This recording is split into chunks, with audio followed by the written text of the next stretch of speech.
Welcome to the show, Clare Cunningham. You hail from a tiny rural village called Colon in County Louth, Ireland, and you're now you're stateside and have been since 2018. You're an independent award-winning singer-songwriter with a raspy Celtic soulful voice and ability to span across a multitude of genres, and a unique artist somewhere between Adele and Stevie Nicks. So quite a nice little mix. As well as being a musician, you've played keyboards from an early age. You were learning Mozart and you moved on to the guitar and you've taught yourself all of that, which is fantastic. There's so much more to talk with you about, Clare. That's just touching the surface there. Thank you so much for joining us, and please do tell us more. So thank you so much. It's a true honor to be on with you guys. I've seen a lot of great guests on here, and just to have a platform to be able to share my love of music and what I do with the world, and especially globally too, I feel very honored, so thank you. Pleasure. Yeah, so you left your family in Ireland for the big dream. What did they think about it? They were always really, really supportive. I'm very blessed. I came from a family that always said, just do what makes you happy. And we'll always support you in your dreams. And I honestly believe that if it hadn't have been that way, maybe I would have chosen a career that was not, my dream. And so I always give kudos, especially to my parents. And they helped me in the respect that I had people telling me I need to get probably a real job or have plan B, whatever it was. And they always said, look, we're 100% behind you. Once we see that you're serious and you want to do this, then, financially and just emotionally, we'll be there for you. So I am so blessed for that. Really, truly, I am. But music in Ireland is it's a cultural part of everything and every family. Like, everybody has a connection with music, and it's what we really do bond over, I guess. What age did you start? From the womb. Oh, there you go. Oh yeah. I came out kicking and screaming and singing. No, I was I believe I was 6 when I started piano. It started as on keys, and then we bought an upright grand, got some lessons, and I really, really was into that side of things. And so it sparked that, and then singing just naturally happened right into that. Songwriting. I was writing poetry as a child. Yeah, wonderful. Yeah, and then I self-taught myself guitar around 16. So. But you immersed. You really love music, don't you? I do. It's honestly, I don't know anything else. Like, there's a lot of passions that I have in life, but music is it's something that I can never portray how much I just love it. Yeah. And how, and when you're that way inclined, when you're creative, there's just something that it's a gift. It's a true gift. Yes, it is. And for me, this is not a job. Like, yes, it pays the bills, but it is not my job. Like, I would literally do this every day for the rest of my life if money wasn't, like, money is not a motivating factor for me. It helps and it comes along with it, but yeah, it's just a pure passion. And how do you like entertaining? I love entertaining. I really do. I love to see people happy. I want to see people or emotional. Like, sometimes if my songs make you cry, which happens a little bit, at shows, like men, women, children, whatever, like, to bond with somebody emotionally, or for somebody to grab your hands and say, you don't know how much I needed to hear that song. Wow. Yeah. Like, wow. Like, and so entertaining for me is connecting.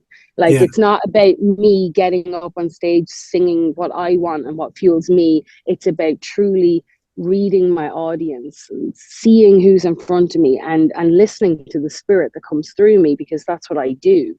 And so right. I typically don't plan out what I'm going to do or what I'm going to say. I usually just get led by the Holy Spirit, and then I can connect truly with people who really need to hear what they need to hear, you know. And it's wonderful. I just love it. I love it. Tom? Well, also, I'd like to mention that you yourself have faced adversity in your life, and you're trying, through your music, you're trying to destigmatize conversations around mental health, anxiety, depression, addiction, and suicide, which I truly commend for what you're doing with the music that you produce. You also, you've worked on a Christian inspirational album, which is really great. And I want to tell us a little bit about that, and maybe the motivations behind you doing that. Oh yeah, absolutely. Well, the Christian album I'm about to drop, I'm getting the final mixes right now, and so I'm hoping to have it out like really early summer if I can. I'm an independent artist, so I have to do everything myself, and so it takes a bit longer. But the motivation behind that has been since like 2020, when I came back to the Lord. It's been the most incredible journey, and it's not been an easy one. I think people always think, oh, you know, you get saved and it's all roses, and it's totally not, you know. But now I'm not alone. And there's songs in there that really, the reason why I call it Helping Hand is that I felt like that lyric kept coming into a lot of the different songs, and even a Celtic project I'll be putting out later on as well in the year. One of the songs has like Helping Hand in it, because, you know, the only thing that has helped me through my entire life as I stand here today has been the Lord. I have gone to substances, I've moved countries, I've leaned on different people, and nothing has given me the inner peace that he has. And so I feel all glory to him when it comes to, you know, wanting to give back, and the destigmatizing of all mental health, you know. And in England, in the UK, Ireland, like, we're not very good at showing our emotions as much, I don't think. And the conversations are a little, you know, we're a little bit behind in that respect. And so culturally, I've had to try and break away and just stop thinking about everybody else's opinion and everybody else's feelings. And I need to heal, and I need to help others. So it's a process. Absolutely. It's such a gift, you know, to be able to do that. Well, music for me, I love the fact that it doesn't matter what language you speak, and it doesn't matter what race you are, what gender you are, what country you're from.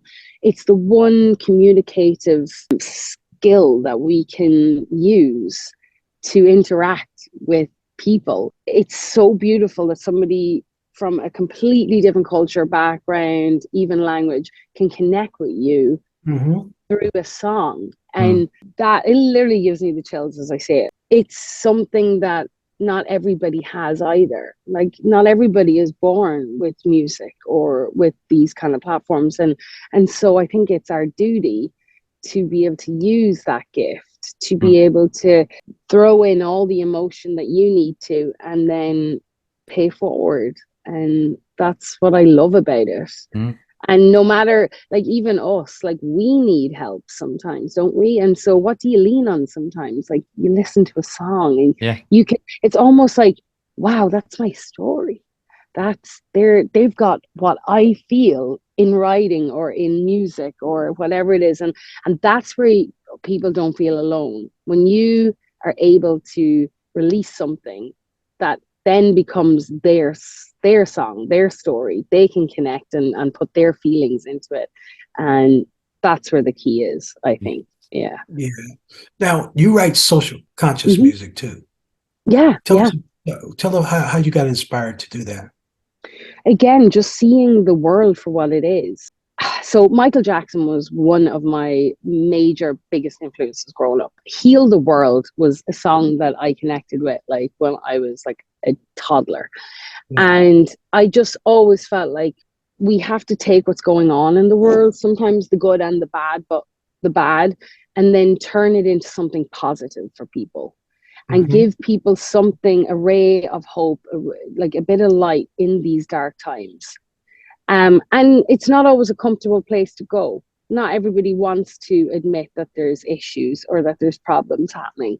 But again, I feel like when you are going through it or have gone through it yourself, that it is your duty to be able to take what you've learned or what you're going through uh, in the change of life and in these issues that we have, and then to be able to just show like, hey, like it's gonna be okay. Like Mhm. here I am. Like I'm all, or and admitting that you're not always okay either. Social justice is something like, and equality is something I really strive for. I like we're all human, and I feel like there's this stigma, whether it's how much money do you make, what color your skin is, what you've done in life. Like none of that should matter. Like we're all here as one being, but not everybody sees it that way. And equality is something, and whether it's men or women or black or white, whatever it is, I really strive that people can just love is the answer. Love is the thing I want to be able to portray through everything, because God is love, and that's what we need. We need more love. All the time. Yeah. All the time. All the time. Now, Yeah. now, who were some of your favorite social conscious music artists? Michael Jackson for sure was Yeah. one. Absolutely. It's funny because even though like a lot of like people like in America haven't heard of certain Irish artists, there was a few that I would have grown up on.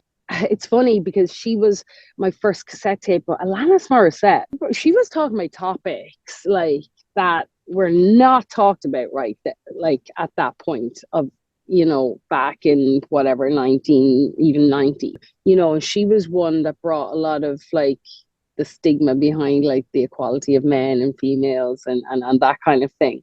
Whitney did a bit of it too. But no, I think that my main one has to be Michael Jackson and Prince. Yeah. There was, just again, they were like, and such an array of Irish artists. I won't even like mention a lot of them, but we speak a lot about suppression and oppression at home and stuff like that, and wanting the world to be, a better place for humanity. So yeah, there was a lot of bands back home too. But Michael number one. Yeah. Yeah. Now, do you sing duets? Yeah, I do. We put out a social conscious song back in 2020. Myself and Aaron Vance and Wood Newton is a writer on it too. It's called Watercolor World, and it was when the pandemic was happening, and it was when the riots were going on, and it was just a song for people who needed like a bit of, again, just a bit of an escape from what was going on at that time. So I've done that's actually a duet that that I've released. And yeah, I have done, but I haven't done enough. That's right. So I would love to do more duets. In fact, every time I hear a song, I'm always thinking this would be awesome as a duet. That's right. That's right. Well, we'll have to do one or something like that. Oh, for sure. Yes. Yes. We see it here. People hear it now. So there you go. It's on film now. It's got to happen. Tom's a singer too. I am, yeah. Upon watching some of the interviews here, I got to learn about that. So yes, maybe, yeah, for sure, it's happening. Yeah. It'd be amazing. I want to just mention where people can get hold of you with regards to social media, where you're on, what platforms you're on, and maybe what we'll do is put the links to any of that in the description of the video for you. But yeah, if you can let us know how people can get hold of you. Yeah, it's pretty easy. I'm on every single platform that there is available these days. So what my suggestion to people is always, if you go to my website, everything is connected either on the top on the app or on the desktop, you'll see. And it's ClareCunninghammusic.com. And my name is spelled CLARE. That's CUNNINGHAM music.com. And yeah, and there's you know, I haven't really done much announcing about it, but I did write a 54 or 5-page memoir, which includes all the adversities I've gone through in life and how I've come out the other side, and maybe some things I'm still going through. But I started early this year. It wasn't really a purposeful thing that I was planning on doing, but once I started writing, I just couldn't stop. So if that helps anybody, it's under memoir, and maybe a lot of people will understand where I come from and why I write the way I do from reading some of that. Brilliant. So yeah, my website's probably. And you give some encouraging, you know, inspiration to a young singer that wants to come up. Yeah. My main advice to anybody who's coming up is to always make sure you remain unique to you. Like, never let anybody dim the spirit that's in you. Do the music and say the things that make you happy. And never, ever let anyone tell you that you're not good enough. Like, everyone who has a gift is good enough. And use it so that you can pay forward. Like, if you're doing music to make money, that shouldn't be the main motivation. That, you know, it'll come, but do it because it makes you and fuels you. It makes you happy and it fuels you. And yeah, just don't let people take your uniqueness into a box, because this industry, unfortunately, I get it, it's a business. But if you want to be boxed and shelved or boxed and sold, that can be done.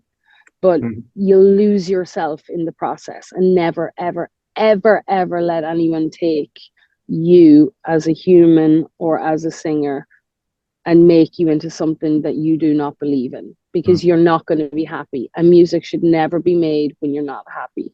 So that's my main advice. Just always stay true to yourself and get good legal advice. Have a trust. You do not need a million people around you. You just need a few good, trustworthy people who you can always lean on, because this industry, like every other industry, is full of people who take advantage, especially of young, upcoming artists. And being a female as well, you know, I know sex sells, but don't fall into that. So you know? be you all the time. Now, are you signed to a label? Currently, no. I was when I was in a all-female heavy classic rock lineup called Thunder Mother in Sweden. We were signed to Warner Music Sweden at the time, and then we signed with a smaller Swedish label. I've had a small Swedish label under my solo stuff as well, but I, since moving to the States, and have been currently completely independent. No booking agent, no manager.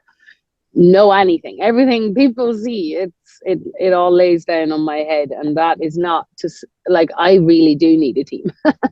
So you booked yourself at the Grand Ole Opry?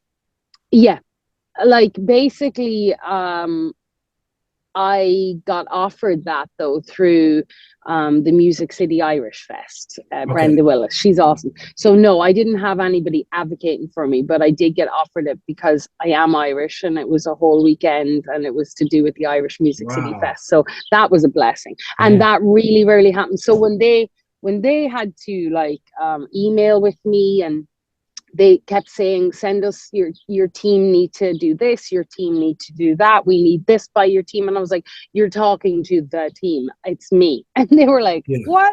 This is crazy. And so I won't lie, it was stressful, and things got missed, and I even parked in the mall when I should have parked where they in the artist area. But you know, it's just little things like that. And I was very grateful that they didn't get too annoyed with all my questions and wanting to have everything, you know, done in a certain way, because, you know, it fell on me. So it's, I do all the you did an excellent job. Absolutely. Well, you know, again, it was just a blessing.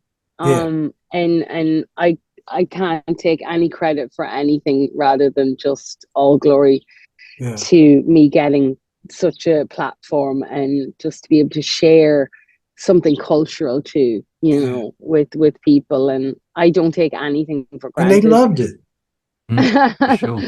Oh, you know, I'm just, again, it's wonderful that music can just be shared, and if I can spark joy or give somebody something in a day, that's true success to me. You know, success in my eyes is different maybe to somebody else's. It's not about the number ones or the hits or the likes. For me, it's getting those messages that say, like, you've helped me through a dark day. I'm not committing suicide now, or, you know, you've really helped our family. You're so, like, that to me, that's where it's at. Like, how can anything compare to that, you know? Claire, thank you for the privilege of your time.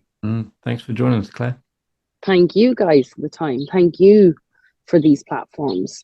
Thank you for allowing and bringing people together and bringing awareness on things like this. This is why we do what we do. So it's much an honor for me. Thank you. It's all about spreading the love. Music can save the world. Music can save the world. If we all get together, music can save the world. Yeah. Music can save the world. Music can save the world. If we all come together, music can save the world. There's an urgency facing our humanity. Thank you so much for watching. To stay up to date, please click subscribe and hit the bell. You can also join our group on Facebook and find us on LinkedIn and Instagram.